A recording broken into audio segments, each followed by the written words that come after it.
Empleyado ka ba? Minimum na sahod, sumasahod ng 20,000 to 30,000 a month. May bossing ka, may sinusunod na oras, maaga ka pang gumigising, and minsan gabi na umuwi dahil nakakapagod din yung pagtatrabaho. So, ito, sasabihin ko sa inyo kung ano yung business na ito. Ako dating seaman, tapos nagtrabaho ko dito as empleyado sa lupa. Yan, ilang kumpanya din po yung pinasukan ko hanggang napag-isipan ko na magnegosyo. So, nag-start ako sa napakakonting manok, no? Dati, 15 heads, bumili ako, tapos may binigay sa akin si mamang 2 manok, at saka may binili na naman ako hanggang naging 21 heads na. Parang mga ganito lang kadami. Yan, itong mga gala nating manok. Ganyan lang kadami. And ngayon, napakadami na ng manok natin. Alam nyo ba kung magkano yung pinuhunan ko? Maniwala kayo at sa hindi, 5,000 pesos lang po. Dahil yung 5,000 pesos is mga nasa 21 heads lang. So, konti lang yung ginastos ko talaga. Tapos yung pabahay ko ay yung mga nakikita ko ng mga kahoy. Tapos yung yero ko dati is trapal pa. Pero pag meron ka namang ekstrang pondo na pera, yan, mas maganda talaga. Ganitong bahay na parang isang gastusan na lang lahat. Sa pag-start ng negosyong ito, meron kang dalawang pwedeng pagsimulan or panimulan. Pumili ka ng breeders, yung nangingitlog na or ilang months mangingitlog na, or bumili ka ng sisyo. Kapag bumili ka ng sisyo, madami yung makukuha kahit konti lang yung kapital mo. Pag bumili ka ng breeders, yun nga, malapit na mangitlog, kaso nga lang may kamahalan. Pag meron ka na ipon 10,000 to 20,000, kapag bumili ka ng sisyo, madami yung makukuha mo. Pero pag bumili ka ng breeders, konti lang yung makukuha mo. Simula ako sa native chicken farming. Hanggang may nausong manok, which is yung mga heritage chickens, bumili din ako. And ngayon, meron na tayong upgradeds. So itong upgradeds natin, crossbreed po ito or combination ito ng native tsaka heritage chicken. So, pagbili ko sa heritage chicken, may kamahalan, so bumili ako sa sisiw lang. Yung iba naman, itlog yung binili ko. Pero mas maganda kapag sa sisiw ka bumili. Dahil madami talaga yung makukuha mong mga alaga. No?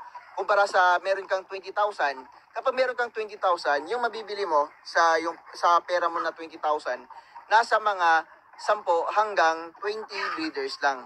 Ganyan po kamahal yung presyo ng breeders kapag heritage chicken. Same din po sa ibang mga breeds. Kaso nga lang, yung iba mas mahal and yung iba mas mura. Yung native natin, sa ngayon, yung presyohan ng ating mga RTLs is nasa 700. At least meron kang sideline. O baka mas malaki pa yung magiging income mo kapag ito yung inyong sideline, itong pagmamanok. Pwede ka mag-stop sa trabaho or masasabi mo talaga na medyo okay ang kita kapag meron kang 200 to 300 hens. Kasi sa 200 to 300 hens, pwede mangitlog dyan kahit mga 100 to 150 eggs. So, okay na po yan. Yung 100 eggs to 150 eggs, pwede mo po yung i-incubate every day. No? Kasi nga, madami naman. Pero kung gusto mo naman every week, pwede din. Para yung batch, marami. No? Maramihang batch yung kaya yung ma-produce. So, halimbawa na lang, kapag meron kang nag-incubate ka ng every week or once a week, meron kang naiipon na 700 eggs a day. Minimum po yun. Yan. So, 700 eggs per week pala. Yan. So, kapag meron kang 700 eggs per week, siguro, makaka-harvest ka, sabihin natin kahit 50% na lang. So, meron kang 350 chicks. Yung 350 chicks, ebenta mo ng kapag yung manok mo is heritage, yung presyuhan yan is nasa 100 pesos per chicks. Yan. Dito naman sa upgraded is 80 pesos per chicks. And pwede po pong ibenta yung inyong mga sisiyo kapag nagkakaedad na ng 3 days old to 5 days old. Dito naman sa native chicken, yung presyo dito is 60 pesos per 3 to 5 days old na mga sisiyo.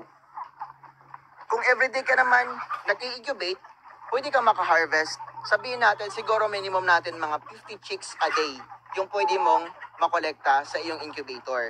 So kapag ganun kadami yung sisiyo mo, ebenta mo kahit 80 pesos lang, no? Marami na pong bibili nun kahit heritage na. Kasi sa heritage ngayon, yung minimum price is nasa 100 pesos. So kahit sabihin natin 80 pesos yung average price natin. Yan. So 80 pesos times 50. Yan. Napakalaking bagay. Pwede kang umincome ng 4,000 pesos a day. So napakalaking bagay na po, no? So sa isang linggo naman, 7 times 4, pwede kang kumita ng 28,000 pesos. Yan, minimum lang po yan, no? Hindi na natin sasabihin yung ating maximum na pwedeng kitain sa isang linggo dahil baka madami na naman mababash sa atin kasi marami namang nega dito. Dito kasi sa atin, sa pagninegosyo, yung kapital mo dito, konting pera lang, intapang talaga. And dapat, positive thinker ka. Kasi kapag negative thinker ka, yung mga negative things ay didikit din sa iyo. So mamalasin ka. So dapat, think positive lang. Take note lang, pag madami kang manok, madami din po yung pupunta sa inyo ng mga buyers na gusto din mag-start ng negosyo. Eh sa ngayon, mahal po yung presyohan ng broiler na manok. So, kapag nagbenta po tayo ng free range na manok sa halos same na price ng broiler, ay kaya po nating higitan yung broiler na farming. Yan. Dahil yung broiler naman is batang-bata pa, kinakatay na. So itong free range, mas maganda yung karne, mas masarap, mas malasa. Lalong-lalo na itong native chicken natin. And kapag gusto natin mas mabilis yung harvest ng magandang lasa na manok, dito tayo sa upgraded native chicken natin. Kung gusto naman nila, double purpose, pang layer, at saka pang meat, dito tayo sa heritage. Kasi yung heritage, hindi naglilimlim, mas malakas mangitlog, pwede po kayong magbenta nito ng fertile eggs or tabled eggs. So, doble yung purpose nito, sabi ko nga kanina. At saka, pwede din pong ibenta yung mga sisiw nila sa mas mahal na presyo. Dahil nga, hybrids yung mga manok na ito. Sa pagnenegosyo ng pagmamanok, kayo po talaga yung boss dito. Yung isipin natin na trabahante natin is yung mga manok natin. Kasi sila po yung magtatrabaho everyday, sila po yung magpurproduce ng itlog, tapos convert na po yan into money. So sila po yung naghahanap ng pagkain or hanap buhay para sa atin. So tayo po yung boss dito.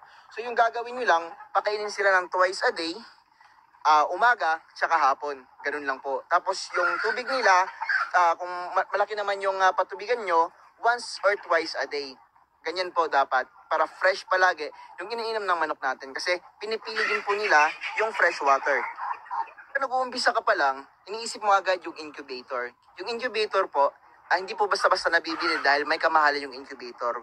Dapat po, meron kapang manok na naglilimlim. So dito sa amin, may pinapractice kami dito, which is yung mga gala nating manok. Yan, pinapractice po natin yan na maglimlim. So dito, naglilimlim sila kapag nakaipon na sila ng mga 10 eggs. So kapag estimate namin dito, may 10 eggs to 15 eggs, yan, ganyan. Yung mga manok natin, talagang maglilimlim na po. Ganun po yung style dito. So makakapisa sila after 21 days. So kapag nakaipon kayo, dahil meron naman kayo naipon na pera, or dahil sa naibenta nyo, yan, meron kayong naipon na pera, pwede po kayong bumili ng incubator. Dahil sa incubator, mas mabilis kayong maparami and sabay-sabay silang mapipisa.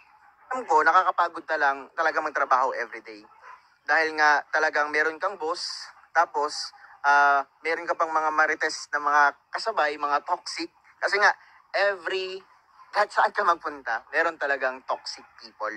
Ang mga trabahante mo, yan, dati may mga co-workers din ako, mga toxic din. No? So naisipan ko, mas maganda talaga manegosyo, kasama mo pa yung pamilya mo.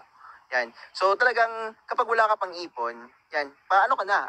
Mag-save ka na kahit konting pera every month hanggang makaipon ka na. So kapag nakaipon ka na, dun ka na mag-start ng business na to. No? Kasi nga, itong negosyo kasi, hindi to sa mga matitalino lang, no? Hindi to sa may mga pera lang. Dapat talaga sa ating lahat to. Basta't matapang tayo, kaya nating sumugal. No? Yung buhay po natin, mga kanitive, sugal po yan. Kahit anong trabaho, marangal man, sumusugal po tayo. No? Papunta tayo sa ating trabaho, nagdadrive tayo, sumusugal po tayo sa kalsada, sa buhay natin. No? So, sumugal din po tayo dito sa negosyo. Yan.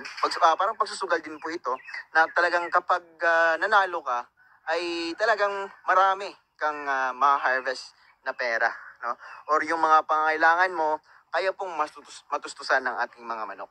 Yung need kasi talaga dito is yung konting knowledge, and dapat meron kang diskarte sa buhay. Meron kang diskarte sa pagbibigay ng pagkain ng ating mga manok. Kasi itong mga manok natin, kumakain po to everyday. Hindi po pwedeng hindi to pakainin sa isang araw, no? Dahil nga sila po yung trabahante natin. Pag minamahal natin sila, mas talagang gumaganda yung performance nila. And maganda din po yung kanilang ibibigay sa atin no, na produksyon. Alam ko, sa iba dito, natatakot talaga magsimula dahil di nila alam kung saan i-dispose itong manok na to.